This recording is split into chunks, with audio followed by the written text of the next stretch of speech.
Hello students, today I am going to start determiners. So what is determiners? First of all, in your mind question is there कि what is determiners?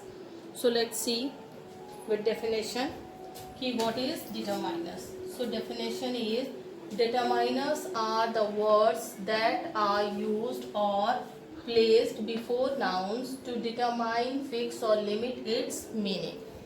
Here determiners means determiner का मतलब होता है, परिभाषा है कि determiners वो शब्द होते हैं जो कि नाउन से पहले आते हैं. किससे पहले आते हैं? नाउन से पहले आते हैं.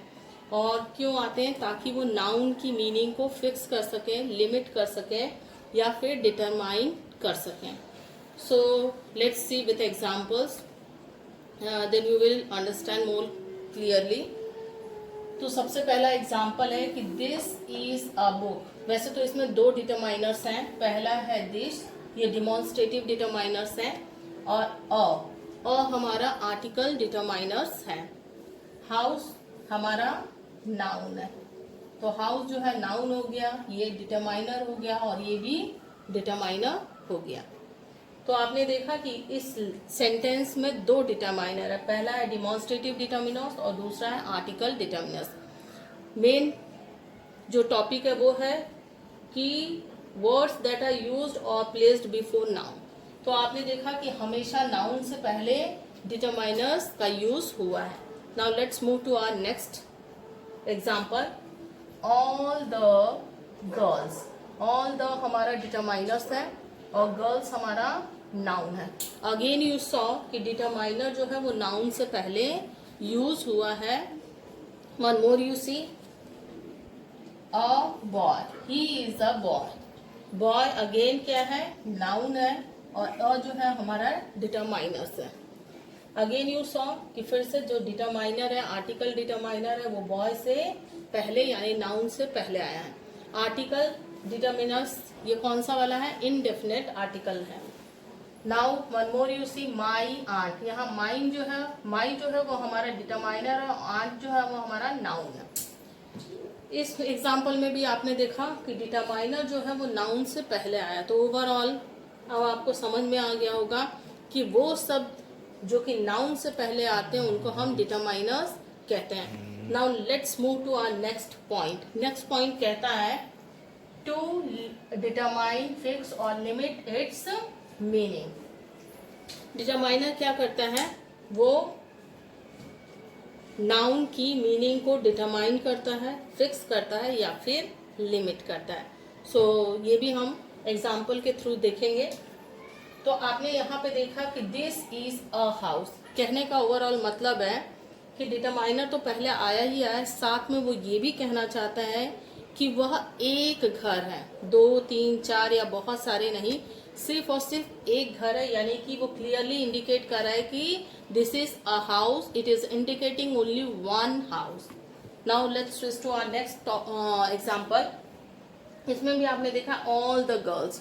ऑल द हमारा डिटरमाइनर है जो कि ये इंडिकेट कर रहा है कि पूरे ग्रुप को, पूरे होल क्लास को, तो सारी लड़कियों को इंडिकेट कर रहा है.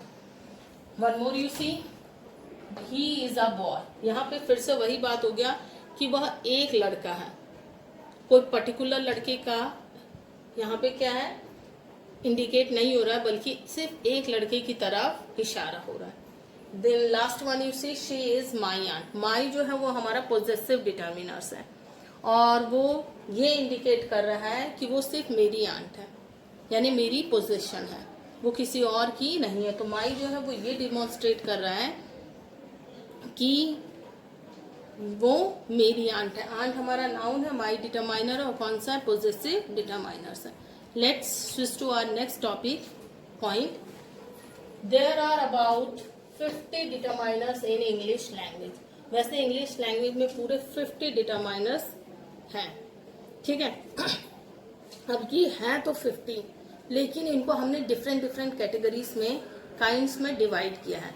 तो आपको कुछ बुक्स में आपको लिखा होगा कि there are 4 kinds of determiners, there are 5 kinds of determiners, there are 6 kinds of determiners. Actually होता क्या है कि जितने भी लोग जितने टाइप्स में उसको स्प्लिट कर देते हैं अकॉर्डिंग टू उसका क्या है, काउंटिंग में फ़र्क आ जाता है। तो यहाँ मैं आपको जितने भी डिटर्मिनर्स हैं उनका सबका कैटेगरीज लिख दूंगी। तो let's see, these determiners are kept under different categories. इन डिटरमाइनर्स को हम अलग अलग कैटेगरीज में रखते हैं और इसीलिए इनको हम कहते हैं कैटेगरीज और kinds of determiners. Okay, so let's C categories और काइंड्स ऑफ डिटरमिनर्स। अब हम देखेंगे, नाउ विल सी कैटेगरीज और काइंड्स ऑफ डिटरमिनर्स। ओके, जो अभी मैंने आपको बताया था। तो यहाँ पे मैंने ढेर सारी मेन कैटेगरीज लिखी हुई हैं। So it is not possible to teach you each and every category at a time. So बाद में हम, आज तो मैं इसको नॉन डिटेल में पढ़ा देती हूँ शॉर्ट में, बाद में इसको दो पॉइंट करके हम लोग, या एक क्योंकि बहुत लेंदी है तो एक कैटेगरीज को अच्छे से एक्सप्लेन करूँगी। इसमें से कुछ बहुत ईजी है, कुछ लेंदी है। तो let's C first category. First आता है हमारा आर्टिकल्स डिटरमाइनर्स। आर्टिकल डिटरमाइनर्स में ये 3 वर्ड्स हैं, ए, एन और द। ए एन जो है वो हमारे इनडेफिनेट आर्टिकल हैं, जबकि द हमारा क्या है, डेफिनेट आर्टिकल है।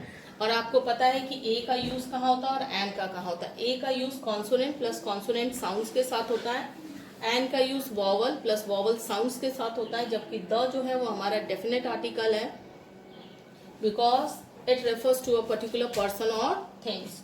तो इसका इस्तेमाल हम सारे अनकॉमन नाउन्स के साथ करते हैं। इंडिविजुअली मैं इन सबको नेक्स्ट क्लास में पढ़ाऊंगी।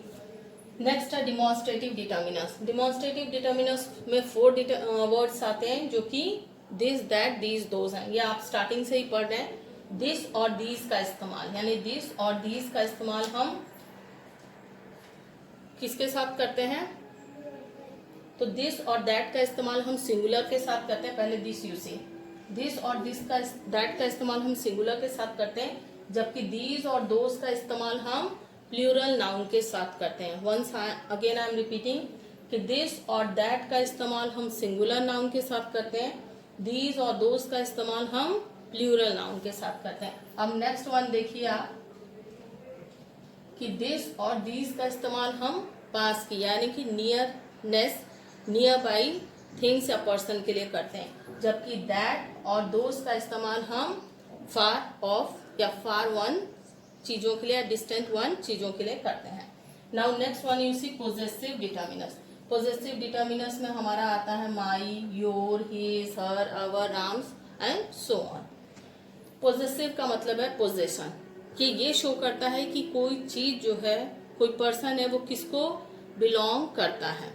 ठीक है, तो जैसे मान लो फॉर एग्जाम्पल है कि दिस इज माई पेन, तो ये इंडिकेट करता है कि ये मेरा पेन है। अगर दूसरे वे में कहना हो तो दिस इज हिज पेन, तो ये इंडिकेट कर रहा है कि ये पेन उसका है। Now next we'll see interrogative determiners. Interrogative determiners में मेनली यही 3 वर्ड्स आते हैं, व्हाट, विच और हुज।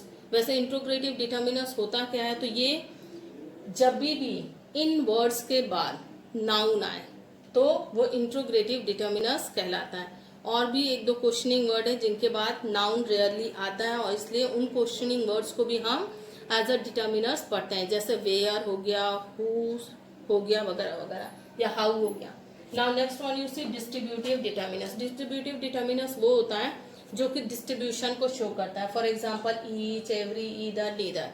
अब ईच जो है वो ग्रुप और इंडिविजुअल को शो करता है, जबकि एवरी जो है वो हमारे ग्रुप और इंडिविजुअल को शो करता है। ग्रुप में इंडिविजुअली शो करता है, जबकि ये इंडिविजुअल को फोकस करता है। ईदर जो है हमारा, उसकी 2 मीनिंग होती है, 2 में से एक या दोनों, और नीदर जो है वो ईदर का जस्ट अपोजिट है।